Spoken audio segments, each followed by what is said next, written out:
ఇప్పుడు రీసెంట్గా మీరు చూసారు లేదో బొత్స సత్యనారాయణ గారని ఆయన వైసీపీ లీడర్ అనమాట శాసనమండలిలో. ఆ వైసీపీ లీడర్ మాట్లాడుతూ సడన్గా కొప్పుకూలిపోయారండి. బ్రెయిన్లో వెంటనే తీసుకెళ్ళిపోయారు.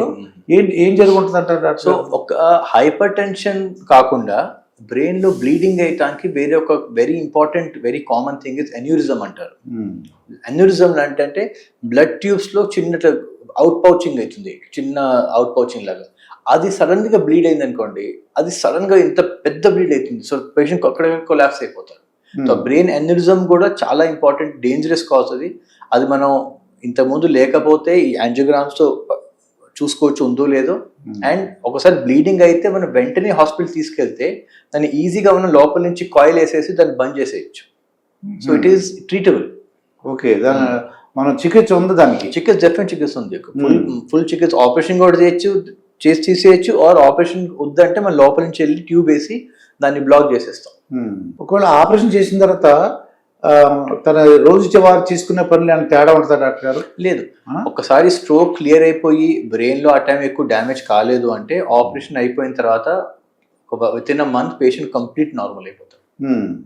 ఇప్పుడు కొన్ని అంటే యుక్త వయసు అంటే కొద్ది యువతలో కొంతమంది ఈ మధ్యన నేను చూశానండి, వాళ్ళు బ్రెయిన్ స్ట్రోక్ వచ్చిన వాళ్ళు నేను విన్నాను. ఆ తర్వాత రెక్టిఫై అయిన తర్వాత వాళ్ళు మ్యారేజ్ చేసుకోవడానికి అవకాశం ఉందా డాక్టర్ గారు? డెఫినెట్గా ఉంటుంది. మనకి బ్రెయిన్ స్ట్రోక్ వచ్చింది, ఎక్కువ బ్రెయిన్ డ్యామేజ్ కాలేదు, స్ట్రోక్ ట్రీట్మెంట్ అయిపోయిన తర్వాత పేషెంట్ నార్మలే ఉన్నాడు, మందులు వాడుతున్నాడు అంటే ఏం ప్రాబ్లం ఉండదు.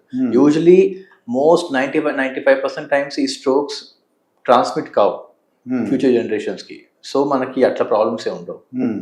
ఇప్పుడు ఒక అతను నేను విన్నది ఏంటంటే, పెళ్ళైంది, 2 పిల్లలు ఉన్నారు. ఒకరోజు అతనికి బ్రెయిన్ హ్యామరేజ్ లాగా వచ్చిందండి. అది అతను సరిగ్గా గుర్తుపట్టలేదు, కానీ చూస్తున్నాడు, నవ్వుతున్నాడు, అంతగాని మాట్లాడలేకపోతున్నాడు. అటువంటి వాళ్ళు శృంగారం చేయడానికి అవకాశం ఉంటుంది అంటారా, కష్టం అంటారా? అది డిపెండ్, స్ట్రోక్ ఎంత పెద్దగా ఉందో. మనకి స్ట్రోక్ వచ్చినప్పుడు బాగా పెద్ద స్ట్రోక్ వచ్చి ఎక్కువ ఏరియా డ్యామేజ్ అయితే బ్రెయిన్ ఎక్కువ రికవరీ ఫుల్ ఉండదు. ఇంకోటి కొన్ని చోట్ల చిన్న స్ట్రోక్ వచ్చినా కూడా డ్యామేజ్ ఎక్కువ అనిపిస్తుంది. ఇప్పుడు ఇక్కడ ముందు స్ట్రోక్ వచ్చింది అనుకోండి, పేషెంట్ పర్సనాలిటీ మారిపోతుంది. ఇంతకుముందు బాగా నవ్వుకుంటూ మాట్లాడేవాడు, బాగా ఫ్రీగా ఉండేవాడు, సడన్లీ రిజర్వ్డ్ అయిపోతారు, ఎక్కువ మాట్లాడరు, మాట్లాడితేనే జవాబు ఇవ్వటం, లేకపోతే జస్ట్ ఇట్లా కూర్చోటం అయిపోతుంది. కొంతమంది ఇంతకుముందు తక్కువ మాట్లాడేవాళ్ళు ఇప్పుడు సడన్లీ వాళ్ళకి ఎక్కడ ఏం మాట్లాడో తెలియదు, ఇన్అప్రోప్రియేట్ మాటలు మాట్లాడటం. సో ఆ పర్సనాలిటీ చేంజెస్ రావటం. లెఫ్ట్ సైడ్ లో స్పీచ్ ఏరియా ఉంటుంది మనకి, రైట్ సైడ్ లో ఉండదు. రైట్ సైడ్ లో స్ట్రోక్ వస్తే స్పీచ్ పోదు, పేషెంట్ మంచిగా మాట్లాడతాడు. అదే లెఫ్ట్ సైడ్ లో చిన్న స్ట్రోక్ వచ్చినా కూడా ఆ స్పీచ్ ఏరియా డ్యామేజ్ అయితే పూర్తిగా మాట్లాడవచ్చు. సో అది డిపెండ్స్ ఎంత పెద్ద స్ట్రోక్ ఉందో, ఏ ఏరియాలో ఉందో. కానీ రికవరీ కాదు అయితే కాదు.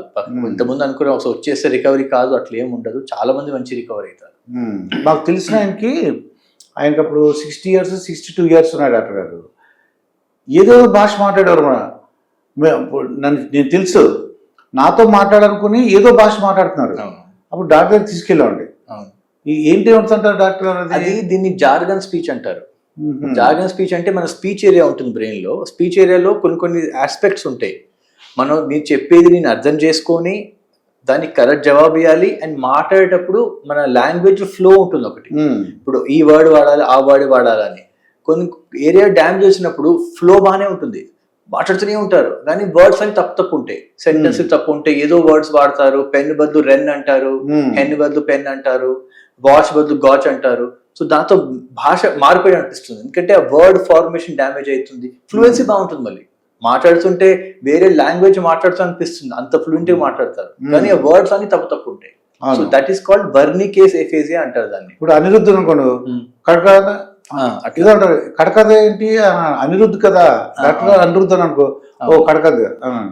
వర్డ్ ఫార్మేషన్ రాదు వాళ్ళకి, కానీ ఫ్లూయెంట్ మాట్లాడతారు, అంత తప్పు మాట్లాడతారు, ఫ్లూయెంట్ ఉంటుంది. దాన్ని వర్నికేస్ ఎఫేజియా అంటారు. అదే ఆ స్పీచ్ ఏరియా డ్యామేజ్ అయింది లెఫ్ట్ సైడ్ లో, అందుకని అట్లా వచ్చింది. దాన్ని రెక్టిఫై చేయొచ్చు కదా? చేయొచ్చు, అది మందులు వాడుకుంటూ మెల్లమెల్ల రెక్టిఫై అయిపోతుంది. జనరల్ గా సీనియర్ సిటిజన్ లో ఎటువంటి ఈ యొక్క ప్రాబ్లమ్స్ వస్తుంటాయి డాక్టర్ గారు? సీనియర్ సిటిజన్ లో స్ట్రోక్ పేషెంట్స్ అంటే వయసుతో పాటు, ఎస్పెషల్లీ 60 సంవత్సరాలు దాటిన వాళ్ళకి ఇటువంటి సమస్యలు వస్తుంటాయా? అవును. బేసిక్లీ ఏజింగ్ అంటే ఏంటంటే, ఏజింగ్ అంటే మన బాడీలో ఉన్న సెల్స్, ఆర్గన్స్ మెల్లమెల్లగా తక్కువ పనిచేస్తాయి. వాటిలో రిపేర్ మెకానిజమ్స్ తగ్గిపోతాయి. సో ఇంతకుముందు మన బ్రెయిన్ 100% ఉంటే బై 60 కొంచెం బ్రెయిన్ ష్రింక్ అవుతుంది, కొన్ని సెల్స్ డెత్ అయిపోతాయి, మెమరీ తక్కువ అవుతుంది, అండర్స్టాండింగ్ తక్కువ అవుతుంది, స్పీచ్ తగ్గిపోతుంది, హీరింగ్ తగ్గిపోతుంది, స్మెల్ తగ్గిపోతుంది, సో ఆల్ ఆర్గన్స్ కొంచెం తక్కువలో పనిచేస్తాయి. సో దానివల్ల ఏమవుతుందంటే మెల్లమెల్లగా మనకి ఈ స్ట్రోక్స్ రావటం, ఎందుకంటే బ్లడ్ క్లాట్ వస్తే క్లియరింగ్ బాడీలో క్లియర్ చేసే శక్తి ఉంటుంది. ఏజింగ్ వాళ్ళకి ఏంటంటే ఆ శక్తి తగ్గిపోతుంది. సో క్లాట్ వస్తే బాడీ హ్యాండిల్ చేయలేకపోతుంది. హార్ట్ అటాక్ వస్తే బాడీ అందుకనే యంగ్ పేషెంట్కి వచ్చిన స్ట్రోక్కి ఓల్డ్ పేషెంట్కి వచ్చిన స్ట్రోక్కి చాలా తేడా ఉంటుంది. యంగ్ పేషెంట్స్ చాలా మంచిగా రికవర్ అవుతారు, ఆల్మోస్ట్ 100%. అదే సైజ్ అదే ఏరియా స్ట్రోక్ 60 అబవ్ వస్తే రికవరీ 50% కూడా ఉండదు. ఇప్పుడు మీకు ఒక 8 years ఎక్స్పీరియన్స్ డాక్టర్ గారు, ఫస్ట్ ఇయర్కి ఇప్పుడు 8th yearకి పేషెంట్లు ఎక్కువ మంది వస్తున్నారా తక్కువ మంది వస్తున్నారా, ఎటువంటి సమస్యలతో పెరిగినాయి చెప్పగలరా డాక్టర్ గారు? పేషెంట్ డెఫినెట్గా పెరిగారు. మా అండర్స్టాండింగ్ కూడా పెరిగింది పేషెంట్ది. అండ్ మేము ఇనిషియలీ న్యూరాలజీ అని మనం చదివినప్పుడు మనం సెపరేట్ చేసుకుంటాం, ఇది న్యూరాలజీ, ఇది కార్డియాలజీ అని. కానీ పేషెంట్ వచ్చినప్పుడు, బాడీ వచ్చినప్పుడు అట్లా ఉండదు. సో ఒక పేషెంట్ వచ్చినప్పుడు హోల్సమ్గా చూడటం, ఆయనకి ఏం ప్రాబ్లమ్స్ ఉన్నాయి. సిమ్టమ్ తలనొప్పి ఉండొచ్చు, కానీ ప్రాబ్లం కిడ్నీస్ ఉంటుంది. కిడ్నీ ప్రాబ్లం అయ్యి బీపీకి అన్కంట్రోల్డ్ అయ్యి పేషెంట్ హెడేక్స్ వస్తుంటాయి. సో ఇట్లాంటి సందర్భాల్లో మనం ఏంటంటే as you grow older as a doctor you get more experience, మనకి ఈ డివిజన్స్ పోతాయి. పేషెంట్ ట్రీట్మెంట్ సిమ్టమ్ రిలీఫ్ కావటం, డయాగ్నోసిస్ కావటం అండ్ పర్మనెంట్ క్యూర్ రావటం మోర్ ఇంపార్టెంట్. ఓకే అండి. ఎక్కువ నేను చూశాను డాక్టర్ గారు, అది ఆ మేడం గారికి ఏంటంటే అందరిని గుర్తుపట్టడం మర్చిపోయారు, ఫ్యామిలీ మెంబర్స్ కూడా మర్చిపోయారు. వీధి కానీ ఏం కానీ నేను తెలియదు, ఇంకా చిన్న పిల్లలాగా అయిపోయారు. అయిపోయి మళ్ళీ అమ్మ, అది ఆవు అవి నేర్చుకుంటున్నారు. అవును, దాన్ని డిమెన్షియా అంటారు. డిమెన్షియా. ఇప్పుడు స్ట్రోక్ లో ఎట్లా మనకి బ్లడ్ ఫ్లో సడన్ గా తగ్గిపోయి డ్యామేజ్ అయితే మనకి స్పీచ్ మెమరీ పోతుందో, డిమెన్షియాలో ఏమవుతుందంటే మెల్లమెల్లగా అవుతుంది. For some reason environmental toxins వల్లనో, లేకపోతే న్యూట్రిషన్ డెఫిషియన్సీ వల్లనో, లేకపోతే చిన్న క్లాట్స్ వస్తే ఆర్ జెనెటిక్ ప్రాబ్లమ్స్ ఉంటే మెల్లమెల్లగా ఓవర్ 5, 6, 10 years బ్రెయిన్ మెల్లగా ష్రింక్ అయ్యి డ్యామేజ్ అవుతుంది. దానివల్ల మెమరీ లాస్ అవుతుంది. సో స్టార్ట్ అయ్యేది మెమరీ ఏరియాలో. సో ఫస్ట్ మెమరీ లాస్ ఉంటుంది, కానీ ఇట్ స్ప్రెడ్ అయ్యి స్పీచ్ ఏరియాలో పోతుంది, బిహేవియర్లో వాళ్ళకి ఎక్కడేం మాట్లాడతారు, చిన్నపిల్లలాగా చేస్తారు. తిండి కొంతమందికి ఫుడ్ హ్యాబిట్స్ మారిపోతాయి. ఇంతకుముందు నాన్ వెజ్ తిన్నవాళ్ళు వాళ్ళకి నాన్ వెజ్ కావాలంటారు, ఇంతకుముందు నాన్ వెజ్ బాగా ఇష్టమైన వాళ్ళు అసలు తినరంటారు. ఫుడ్ హ్యాబిట్స్ చేంజ్ అయిపోతాయి, స్లీపింగ్ హ్యాబిట్స్ చేంజ్ అయిపోతాయి చిన్నపిల్లల. ఇంకోటి లాస్ ఆఫ్ ఇన్హిబిషన్, డిస్ఇన్హిబిషన్ అంటారు. లాస్ ఆఫ్ ఇన్హిబిషన్ అంటే ఏంటంటే ఇప్పుడు మనం ఎక్కడ ఏవి మాట్లాడాలి, ఇప్పుడు అందరి ముందర అబ్నార్మల్ వర్డ్స్ యూజ్ చేయటం, ఇన్అప్రోప్రియేట్ గా బిహేవ్ చేయటం, జడ్జ్మెంట్ లాస్ అయిపోతుంది, మెమరీ లాస్ అవుతుంది, జడ్జ్మెంట్ లాస్ అవుతుంది, లాంగ్వేజ్ లాస్ అవుతుంది, చిన్నపిల్లలాగా చేస్తారు.